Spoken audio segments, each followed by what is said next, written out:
So I remember the day when I wanted to calculate my CRS score, an immigration consultant told me it's going to cost me $300. And that day, I knew that something is broken. If you're new here, my name is Dinesh Sharma. I'm an ex-recruiter and I did my whole PR process by myself without paying thousands of dollars to consultant. And don't worry, I got my PR, so I know what I did was right. And in this video, I'm going to show you the exact step-by-step process of calculating CRS score for absolutely free using the official IRCC portal. By the end, you will exactly know what's your real score, where exactly you stand, and most importantly, how to get some additional points to get your PR faster. So make sure you stick till the end. Let's get into it. So CRS is a point-based system which matches your profile with everyone else in the pool. If your score is above the cutoff, you will get an ITA, which is invitation to apply. And if it's below, you have to wait, sometimes months, sometimes forever. But here's the good news. The calculator is absolutely free. And you can try it right now. But the inputs, that's exactly where you have to spend some money. Because you need two important things. Number one, ECA, which is Educational Credential Assessment, if you have studied outside Canada. In fact, you can also watch this video on how to get your West done step by step. And second is your language test, whether it's IELTS, CELPIP or PTE. And if you're not sure about which one to choose, you can also check out this video, which is one of the highest watch video on this channel, by the way.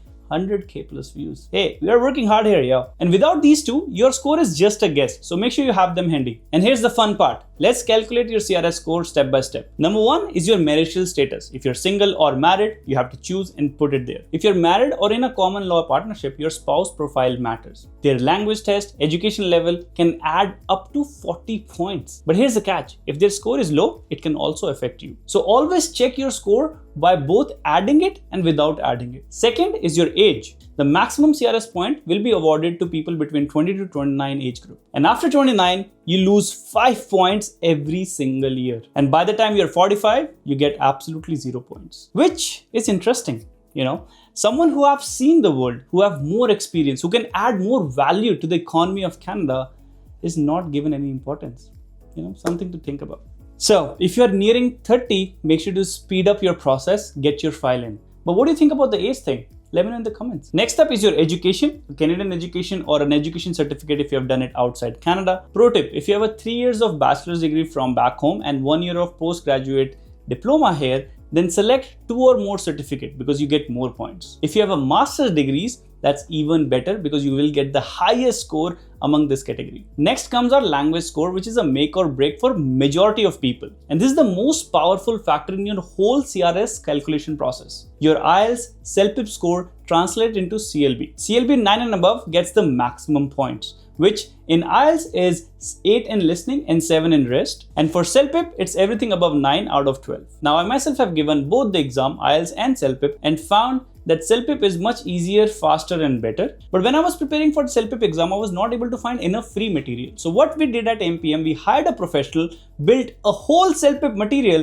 and uploaded all of them on our YouTube channel. So if you're preparing for the exam, go check it out. It's absolutely free. In fact, some of the students who have learned through this have received CLB 10 within 10 days. So the material is actually pretty good. So go check it out. And if you speak French, well, it's even better, because you can get additional points on top of your English test exam. Next comes your work experience, and here's where a lot of people get confused. For Canadian experience, you must be legal, paid and full-time 30 hours a week, 12 months, which equals to 1560 hours. And note, internships, co-ops does not get included in your work experience in Canada unless clearly stated. Literally, I have done 4 of my full-time co-ops, but none of them got included in my work experience. And second is your foreign experience. And this is a game changer. Even if you have 1 year of foreign experience in your own field, that can get you additional 50 points. And you know what a lot of people did in the last couple of years? The moment they got their 3 years of work experience, they went back to India, gained 1 year of experience in India in their field,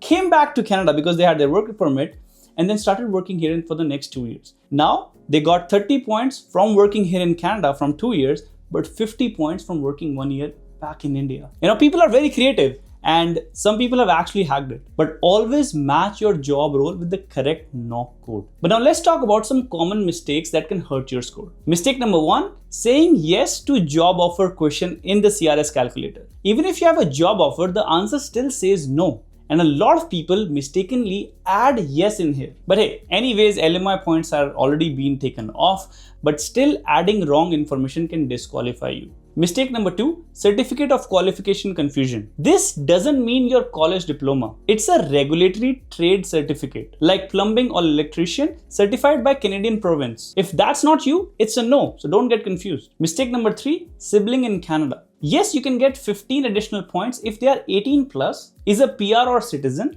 and lives in Canada right now. But cousins, uncles, and friend doesn't count. Now, once you are done with all this, you will get a score. But how can you increase it? Well, now it comes the what if game. What if you have a little bit additional score in IELTS or CELPIP? What if you add additional 1 year of experience or get a foreign experience? It's a what if game from now that can help you to add additional bonus points. And the score that you have now, just compare that with the latest express entry draw, which right now came 510. But if you compare it with the French draw, it was 400. Which means if you're someone between 400 to 480 CRS score, but have French on your side, you could literally be receiving an ITA by now. And if you're planning on learning French for your immigration journey, I would like to invite you to our MPM French School, where we are helping hundreds of people with their French journey and through their immigration process. So if you're interested, go book a free call with our team, get your French roadmap. And if you plan on studying French with us, we'll be paying for your TEF exam fees worth $400 as a bonus. And just by watching this video, you just saved my friend your $300 of calculating that CRS score. See, the calculator is just a tool to give you a reality check. And if you're someone between 420 to 480, you need to take a decision whether to plan on going for PNP or increasing your English test score or taking on French. But you need to decide, my friend, because express entry score is not coming down below 500. So either you can wait and hope it comes down, or you can start taking action. So go check your CRS score and let me know where you stand in the comments. And remember, there is no perfect score, just the right strategy for you. And sooner you understand how the system works, the better it is for you. And I'll see you guys in the next one.